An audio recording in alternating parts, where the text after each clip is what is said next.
रुको रुको, इसके पहले तुम स्क्रॉल करो इसको ये सोच के कि ये एक और बोरिंग एफआईआर लेक्चर है। मैं तुमसे एक सवाल पूछना चाहती हूँ। अगर कोई सुबह तुम्हारे साथ कुछ गलत हो जाए, कोई तुम्हारा फ़ोन छीन ले या तुम्हारा एक्सीडेंट हो जाए and you walk into a police station, क्या तुम्हें पता है वो ऑफिसर लीगली तुम्हें एफआईआर लिखने से मना कर सकता है या नहीं? Most law student don't actually know this, not because they are not smart, because FIR को पढ़ाया जाता है बोरिंग तरीके से। आज हम इसको ब्रेक डाउन करेंगे। BNSS 2023 fully updated, zero FIR, cyber crime, सब कुछ in one sitting exam ready. Black code theory पे वापस आ गए हो तो चाय उठाओ, नोटबुक खोल लो, लेट्स गो। इस वीडियो में हम 9 टॉपिक्स कवर करेंगे। एफआईआर क्या है, कॉग्निजेबल वर्सेस नॉन कॉग्निजेबल, कौन फाइल कर सकता है, zero FIR, full step by step procedure, police मना करे तो क्या करें, FIR versus complain versus DD, quashing and cyber crime FIR. चलो लेट्स स्टार्ट। सबसे पहले हम ये देखेंगे what is an FIR actually. FIR is literally what it sounds like, first information report. It's the very first piece of information that reaches to the police about a cognizable offense, चाहे वो oral हो या written, और officer in charge को उसे लिखना पड़ता है, रजिस्टर करना पड़ता है। ये इसका लीगल सोर्स है BNSS सेक्शन 173 और इस पुराने CRPC का सेक्शन 154। और इसे याद रखना है तो simple trick, FIR first information report, पहला अकाउंट जो रिकॉर्ड पे आता है, बाकी पूरा केस इसी पे बिल्ड होता है। अब हम देखते हैं एफआईआर का लीगल नेचर क्या होता है। अब एक कॉमन मिस्टेक जो 90% स्टूडेंट करते हैं एग्ज़ाम में, एफआईआर इज़ नॉट एविडेंस। मैं रिपीट कर रही हूँ, FIR is not an evidence. FIR खुद किसी को गिल्टी प्रूव नहीं करता है, ये सिर्फ इंफॉर्मेंट को प्रायर स्टेटमेंट देता है। ठीक है, तो क्या करता है ये, इन्वेस्टिगेशन स्टार्ट करता है। BNSS सेक्शन 173 के अंडर पुलिस को मैंडेटरी है कि उन्हें एक एफआईआर रजिस्टर करना होता है अगर कॉग्निजेबल ऑफेंस हो तो। और तीसरी बात, एफआईआर को यूज़ किया जा सकता है कि विटनेसेस की लेटेस्ट स्टेटमेंट को कोरोबरेट या कॉन्ट्राडिक्ट करने के लिए। दैट सेक्शन 145 ऑफ BSA, जो पुराना एविडेंस एक्ट था। अब ये 3 लाइन दिमाग में रट लो, एग्ज़ाम में सीधा उठा के लिख देना कि FIR is not an evidence, ये इन्वेस्टिगेशन को ट्रिगर करता है, एंड थर्ड, ये कोरोबरेट और कॉन्ट्राडिक्ट कर सकता है बाद में। चलो नेक्स्ट स्टेप पे बढ़ते हैं, हाउ एन एफआईआर वर्क्स। चलो एक रियल जर्नी देखते हैं, क्राइम से इन्वेस्टिगेशन तक का। सबसे पहले क्राइम होता है, इन्फॉर्मेशन पुलिस को दी जाती है, ऑफिसर रिकॉर्ड करता है और साइन करता है, एफआईआर नंबर असाइन होता है, इन्फॉर्मेंट को फ्री कॉपी मिलती है और इन्वेस्टिगेशन स्टार्ट हो जाता है। ये चेन मेमोराइज करो बाय रूट। समझो कि एफआईआर रजिस्टर होने के बाद पुलिस के पास कोई डिस्क्रिशन नहीं है, वो स्टैट्यूटरीली बाउंड है इन्वेस्टिगेट करने के लिए। अब फटाफट से हम इम्पॉर्टेंट सबसेक्शंस देख लेते हैं सेक्शन 173 का। 173 क्लॉज 1 में रिकॉर्ड करना मैंडेटरी है, कोई डिस्क्रिशन नहीं है। 173 क्लॉज 2 में फ्री कॉपी इन्फॉर्मेंट को मिलनी चाहिए इमिडिएटली। 173 में EFIR अलाउड है इलेक्ट्रॉनिकली, बट इन्फॉर्मेंट को 3 दिन में फिजिकल साइन करना पड़ेगा। 173 क्लॉज 4 में अगर ऑफिसर रिफ्यूज़ करे तो कंप्लेंट SP को की जा सकती है। ये 4 सबसेक्शन बार बार एग्ज़ाम में आते हैं। पॉज करो और स्क्रीनशॉट ले लो। चलो अब फाइनली देखते हैं कॉग्निजेबल ऑफेंस होता क्या है। इसके साथ साथ हम नॉन कॉग्निजेबल ऑफेंस भी देखेंगे। मोस्ट ऑफ द लोगों को इसी में सबसे ज़्यादा कन्फ्यूजन होती है। कॉग्निजेबल ऑफेंस होता है जो बहुत सीरियस नेचर का ऑफेंस हो, मतलब इसमें FIR मैंडेटरी है, पुलिस रिफ्यूज़ नहीं कर सकती है, बिना वारंट के अरेस्ट भी हो सकता और पुलिस बिना मैजिस्ट्रेट के रिकॉर्ड के इन्वेस्टिगेट कर सकती है। इसके कुछ एग्जाम्पल्स हैं जैसे मर्डर, रेप, रॉबरी, डकैती, किडनैपिंग, बड़े अमाउंट की चीटिंग वगैरह वगैरह। दूसरी तरफ आ जाता है नॉन कॉग्निजेबल ऑफेंस। ये सीरियस नेचर का ऑफेंस नहीं होता है। यहाँ एफआईआर नहीं एनसीआर फाइल होती है, जिसको नॉन कॉग्निजेबल रिपोर्ट भी कहा जाता है। अरेस्ट सिर्फ वारंट के साथ पॉसिबल है और पुलिस मैजिस्ट्रेट के ऑर्डर के बिना इन्वेस्टिगेट नहीं कर सकती है। इसके कुछ एग्जाम्पल्स है, जैसे कि सिंपल हर्ट हो गया, सिंपल डिफेमेशन हो गया, पब्लिक न्यूसेंस हो गया, माइनर ब्रॉल हो गया। सिंपल लाइन में याद करने के लिए, कॉग्निजेबल ऑफेंस वो है जो सीरियस नेचर का होता है और पुलिस खुद एक्ट करती है। नॉन कॉग्निजेबल ऑफेंस होता है जो सीरियस नेचर का नहीं है, मैजिस्ट्रेट पहले आता है। अब हम आगे बढ़ते हैं ये देखते हुए कि एफआईआर कौन फाइल कर सकता है। ये भी एक बहुत बड़ा मिथ है। लोग सोचते हैं कि सिर्फ विक्टिम एफआईआर फाइल कर सकता है। गलत। बीएनएसएस सेक्शन 173 कोई रिस्ट्रिक्शन नहीं लगाती है। विक्टिम, आई विटनेस, कोई भी थर्ड पार्टी, इंडियन सिटीजन ना हो या हो, माइनर अपने पेरेंट या गार्डियन के थ्रू सब फाइल कर सकते हैं। और एक इंटरेस्टिंग पार्ट सुनो, एनोनिमस एफआईआर भी वैलिड होती है। हाँ, अगर तुम अपना नाम नहीं भी देते हो, पुलिस एफआईआर को इग्नोर नहीं कर सकती है। ये हमें पता चलता है Kishore Kumar versus state of Bihar 2007। इस केस ने ये कंफर्म किया है, एनोनिमस कंप्लेंट भी अगर कॉग्निजेबल ऑफेंस डिस्क्लोज कर रही है, पुलिस को इन्वेस्टिगेट करना ही पड़ेगा। अब आता है एक favourite exam topic, zero FIR. General rule ये है, एफआईआर उसी पुलिस स्टेशन में फ़ाइल होती है जहाँ क्राइम हुआ।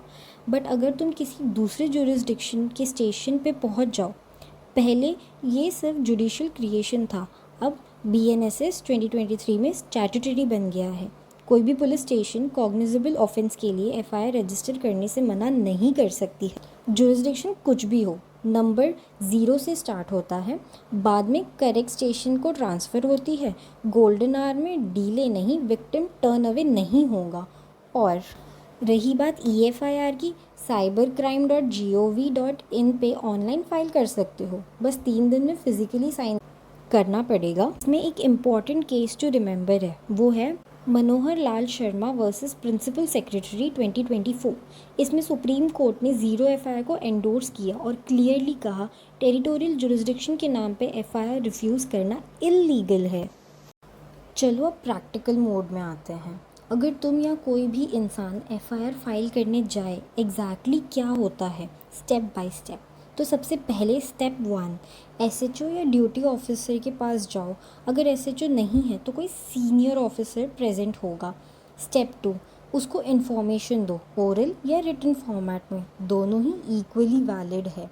और अगर ओरल दिया है तो वो खुद आपको पढ़ के सुनाएगा। स्टेप 3, मैंडेटरी कंटेंट्स, नाम, address, date, time, place, offence का डिस्क्रिप्शन, अक्यूज की आइडेंटिटी, विटनेस, सिग्नेचर, ये सब आएगा। स्टेप 4 में ऑफिसर पढ़ के सुनाएगा आपको। तुम करेक्शंस मांग सकते हो, फिर साइन करना। पहले पढ़ो फिर साइन करो। स्टेप 5, फ्री कॉपी लेना तुम्हारा राइट है, एक स्टैट्यूटरी राइट, रिफ्यूज़ करना वॉयलेशन है। स्टेप 6, एफआईआर नंबर असाइन होगा, इन्वेस्टिगेशन स्टार्ट होगी और ऑफिसर मजिस्ट्रेट को रिपोर्ट करता है अंडर सेक्शन 193। ये 6 के 6 स्टेप अगर एग्ज़ाम में डिस्क्राइब एफआईआर फाइलिंग प्रोसीजर नाम का क्वेश्चन आए तो ये सीधा उठा के लिख दो, फुल मार्क्स है। अब वो पार्ट जो सबको पता होना चाहिए, अगर पुलिस मना कर दे एफआईआर लिखने से तो क्या करें। याद रखो, कॉग्निजेबल ऑफेंस के लिए रिफ्यूज़ करना अपने आप में इलीगल है, लेकिन तुम्हारे पास एक एस्केलेशन लैडर है। सबसे पहले एसपी को कंप्लेंट करो। बीएनएस सेक्शन 173 क्लॉज 4 सबसे एक्सेसिबल, यहीं से स्टार्ट करो। सेकेंड स्टेप, मैजिस्ट्रेट के ऑर्डर, सेक्शन 175 या सेक्शन 223। कोर्ट डायरेक्ट पुलिस को ऑर्डर दे सकती है और वो ऑर्डर बाइंडिंग होता है। स्टेप 3, हाई कोर्ट पे रिट फाइल करो। Article 226 writ mandamus court FIR registration compel कर सकता है और even CBI SIT probe order कर सकती है। लास्ट स्टेप, स्टेप 4, आप सीधा सुप्रीम कोर्ट के पास जा सकते हो। इसके बाद आर्टिकल 32 या 136 में सिर्फ एक्सेप्शनल केसेस में जब खुद पुलिस या स्टेट ही ऑफेंडर हो। सबसे इम्पॉर्टेंट पॉइंट ये है कि आप सीधा सुप्रीम कोर्ट नहीं जा सकते हो। कोर्ट आपसे एक्सपेक्ट करती है कि तुम लैंडर क्लाइम कर कर आओ। सबसे पहले एसपी, फिर मजिस्ट्रेट, फिर हाई कोर्ट, उससे सुप्रीम कोर्ट। स्किप करना यूजुअली फेल होता है।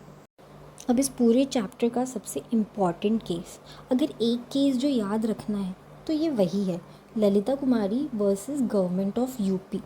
इसमें 5 जज कॉन्स्टिट्यूशन बेंच बैठी थी। इसकी होल्डिंग बहुत सिंपल है कि एफआईआर रजिस्ट्रेशन कॉग्निजेबल ऑफेंस के लिए मैंडेटरी है।